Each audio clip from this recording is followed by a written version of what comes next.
This is Father Andrew Ritchie, and you're listening to Catholic Inspiration, a podcast from my website at studyprayserve.com. These homilies, presentations, and retreats form part of my ministry as a Catholic priest for the Diocese of Superior. And now I invite you to open your hearts to some Catholic inspiration. I hold in my hands a cell phone. Last 20 years, it seems everybody and their brother has one. And as they have increased in popularity, more and more, you need one to do business. I wanted to take a couple out for dinner the other night, and when I went to call, they said, you have to do it online, Father. Okay, so I used my phone, which I had just made a phone call on, to send the information online to book a table. We use them all the time. But I want you to think for a moment about a cell phone, especially a smartphone. It has all the apps. 3 things. First, it ain't any good without any power. As you've ever found out when you're suddenly down to 2% and someone calls you. You got to plug it in, charge it up, give it power. Without power, the phone is no good. The second thing is, you need receptivity. I was out in a Herbster today. I had no bars. There are times when you're using your phone, relying on your phone, and suddenly your phone is useless because there's no receptivity, no ability to connect, whether we're talking about through a cell network or through some sort of Wi-Fi system. You need the connectivity, you need the receptivity for the phone to work. So you need power, you need receptivity. There's one more thing. I'm willing to bet that if we all pulled out our phones, everyone would have slightly different apps.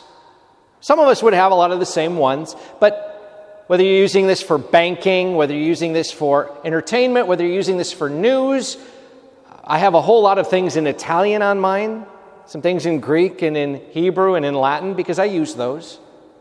But each phone has apps that are unique to the user. Simply put, we all got our own stuff based on our personality, our inclination, our talents, our needs, our life. Power, receptivity, and then the right tools. I thought a lot about that in light of this Feast of Pentecost, because there's this before and after that we encounter with those first disciples. Before Pentecost, they had petty infighting. They had fear. They had all sorts of doubts and uncertainties and questions. They were trying to follow Jesus, but there were a lot of things that were blocking their way. But then you look at that same group of people after Pentecost and the descent of the Holy Spirit, and they're changed. They're different in 3 ways. Powered up. They are filled with an intensity. They are zealous. That the very people who before ran away in fear are now running into situations, eager to live their faith, share their faith, talk about Jesus. And you want to talk about receptivity? They're praying. They're praying together. They are united in their prayer. And in their prayer, they are connected through the Spirit that the Jesus that they followed on earth, who ascended into heaven, is now the Jesus they're proclaiming.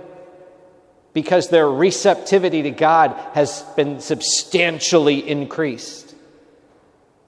But finally, and this is something I really love about the disciples, what they're doing now is unique to their own particular temperament, character, ability, and opportunity. They're doing great things, but they're doing them in different ways based on what they have. Simply put, the Spirit is working through them in their own unique personality and temperament. They're doing God's work, but they're doing it through the gifts and talents and opportunities that each person possesses.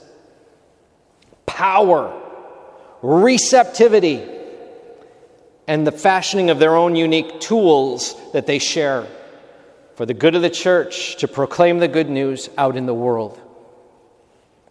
On this Feast of Pentecost, I pray that all of us have the same gift of the Holy Spirit, the same promise of the Spirit that came upon them continues to come upon us. Through the sacraments, yes, the gift and power of confirmation. But friends, every time we pause to pray and say, "Come, Holy Spirit," the Spirit comes. That's the promise. And if we are tired, ground down, worn out, exhausted, then maybe we need power. So pray for power. Pray for strength. Pray for energy. But maybe we feel disconnected. Maybe we're disconnected with the people around us, or maybe we're feeling lost or distant from God. Pray for receptivity. Come, Holy Spirit, because I'm in need to stay close to you. Lord, I'm looking for you, longing for you, seeking you. Help me to draw close. I don't want to be far away. Lord, I want to be near. Come, Holy Spirit, to connect me that I might thrive. But then sometimes we look in the mirror and go, I don't know what I'm going to give. I don't know what I got. Maybe I don't have anything. And that's a lie. That's a fundamental lie. God made us and God does not make junk. And to recognize the gifts and talents that we have, sometimes we don't even see them. Sometimes we're blind to them, and yet we can say, "Come, Holy Spirit, help me to see what you've given me that I might use it. Help me to recognize what you have handed to me, blessed with me, graced upon me, that I might share it. Lord, help me to claim the gifts and talents you have put in my life. Help me to see new ones that you've given me today, that I might live for you in the world, to use the tools in my own unique way, in my own unique corner of the vineyard, for your glory." What do we need today? Is it power? Is it receptivity? Is it a special tool, a special grace? Come, Holy Spirit. And the only way we'll be able to know that is if we ask that in prayer and say, "Lord, help me to understand what I need as I stand before you right now today. And so, Lord, help me as I draw near to the altar to ask you what I need so I can go out into the world and live filled with the grace of the Holy Spirit." We don't do this alone. And we don't do this apart from God. Jesus promised us the advocate. He promised us the Spirit that we might have power, connection, and exactly the tools that we need today, that we might live, that we might thrive, that we might flourish as sons and daughters of God. Come, Holy Spirit, and fill our hearts with the fire of your love. God bless you all. This is Father Andrew, and I hope this podcast inspires your faith. Now, if you found it helpful, please share it with a friend. And you can help me by leaving a rating and a review. I keep all my listeners in my daily prayers, and I ask for your prayers in return. God bless you, my friends.